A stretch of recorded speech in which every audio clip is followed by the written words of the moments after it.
Devanny, hey, congratulations for Frost. I mean, you must be delighted to be here at the premiere of Frost. Yes, it's super exciting. We have been working on this film for a while now. We actually initiated it during COVID, during lockdowns, and so it was a team trying to kind of go back to our roots and get creative on how to make a high-impact movie with a contained setting and limited cast and crew to keep everybody safe. And so it's been a long journey. It's been a really interesting journey, both behind the scenes and in the real world. And it's all come down to today, which is the premiere, the first time we're going to have an audience see it. And I actually haven't seen the whole movie yet. I've only seen pieces of it. Oh. So I'm going to enjoy it with an audience for the first time, too. So it's very exciting. So what initially attracted you to a project like this? Well, honestly, I was pregnant during COVID, and so the kinds of projects that I normally do are very, very dark material, very intense physical roles.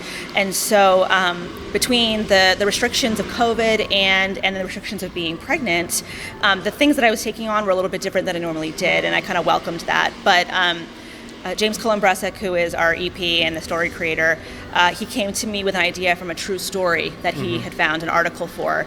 And I can't share what it is because it's a spoiler in the film, but he sent me this article and he said, "Are you up for it?"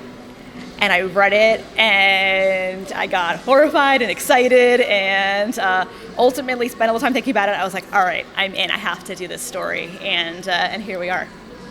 Wow. Now, so during this entire casting process, because you were pregnant and the character was pregnant, was that just a coincidence or they purposely wrote it for you?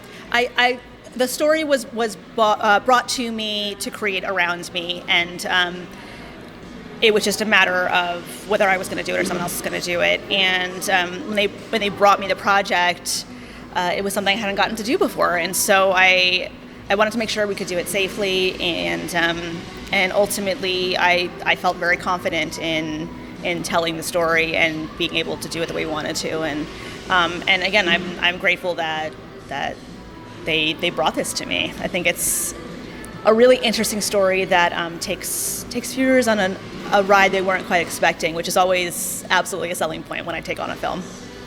Now, if people have seen the trailer, they will know this is a tale of survival. Yes. But of course, any production of survival is not a comfortable setting, especially not for a pregnant woman. Tell us about where this actually took place compared to fictional. That's a great point. It is a very, very physical role. We did shoot in the mountains in the winter. And at one point during filming, we had a blizzard. We had a snowstorm. Our last day of filming, we had hail the size of golf balls. So we were actually dealing with real intense weather challenges and restrictions.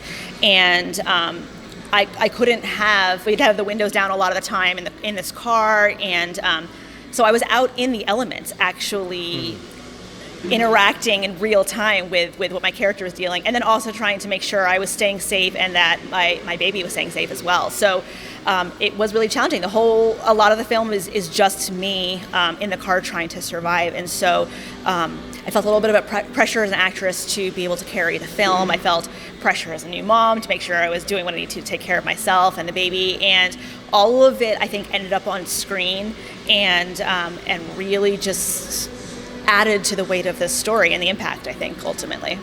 So what about this vehicle? Was it just a created prop, or was this an actual trashed vehicle? Both.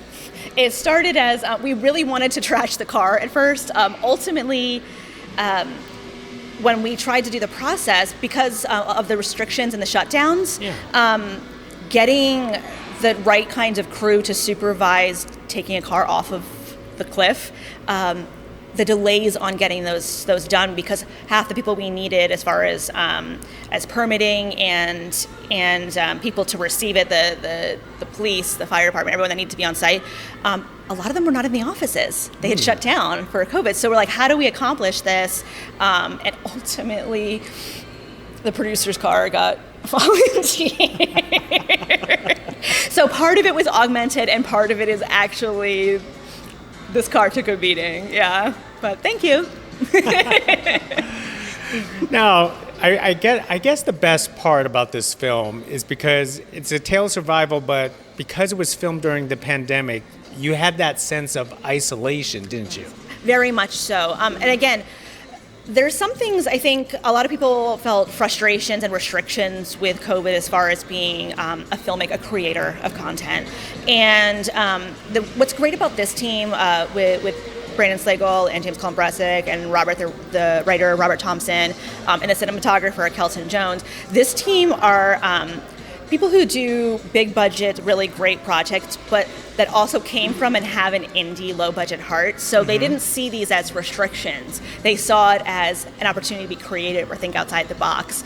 And so I think that's why the movie looks as big as it does and feels as great as it is, because you have this really incredible team of people who are always up for the challenge. And this was a new set of challenges. So where a lot of, I think the big guys kind of, excuse the pun, but froze and didn't know what to do. Teams like this really got in there and gave us really fresh, interesting, original concepts, and used what could have slowed you down as an opportunity to do something outside the box. And this is one of those things where I think it worked. Now, tell us about the tone of this film, because as a tale of survival, we know a lot of these tales there's twists and gruesome, the Donner family or the soccer team in down in South America, it's just like it's like a tale that we never learn these lessons. It's so one of the things I really target horror material and darker material as an actress, but there's something about survival. What's great about horror is it's universal. There's not politics, there's not really culture that intersects. Everyone in their core has fear, identifies with fear, knows what it is. It's universal, and so it appeals to everyone, and everybody can understand it. And the same thing goes right into there with survival. It's primal. So anybody can go on this story, regardless of who you are, your background, what your interests are. Everybody can identify with, you want to survive. And so being in the elements, it's not like, there's a boogeyman or something out there that can take you out of the story. Everyone can think, oh my God, what would I do if I was in this situation? If I was slowly stuck, freezing and starving to death, what do I do? And those instincts, those primal instincts kick in. And I think that, in my case, it was very hands-on, so it was very easy to get into those elements. But I think things come out of you that you wouldn't expect. I think what you're willing to do to survive will surprise you and shock you, and the desperation, the fear, those are all things that can bring out the worst or the best in you.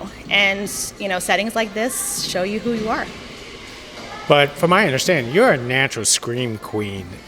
You could turn this on and off pretty easily, right? Yes, I can. And I've done a lot. I've been doing my whole career, so I can cry on cue. I can scream. I know trigger points, and I know how much your blood pressure should raise in a certain situation.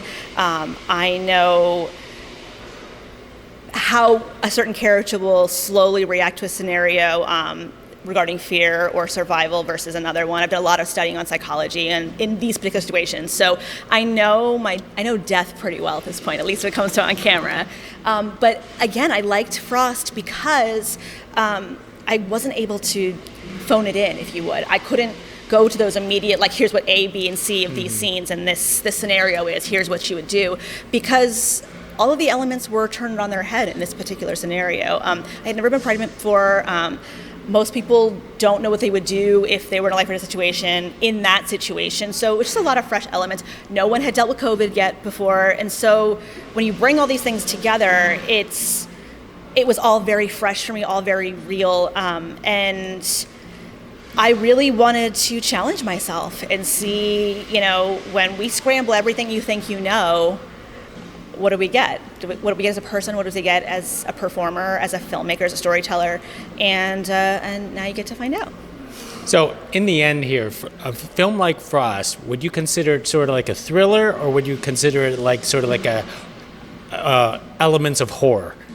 I think I think there's elements in horror in all kinds of subgenres. I think there are elements of horror in thrillers. I think there's elements of horror in survival. And so I would say this is a genre-bending movie. I think that it starts off almost as a drama, and that definitely turns into a thriller. At moments, there's it's a creature feature. We actually shot with a live wolf, as if I didn't have enough challenges. With the pregnant lady in the snow with a live wolf, and said go to town. They put pieces of actual meat on a stick inside the car and had them jump in the car and try to attack me. It was crazy. By the way, the wolf is the most professional actor in this movie. His name is Shadow. He's really cute. But yeah, so basically, I think that this movie, as it progresses, as the scenario worsens, this woman who started just as a coming of age, a drama, who just expected to rekindle with her father, then finds herself in a more and more and more horrific and desperate situation.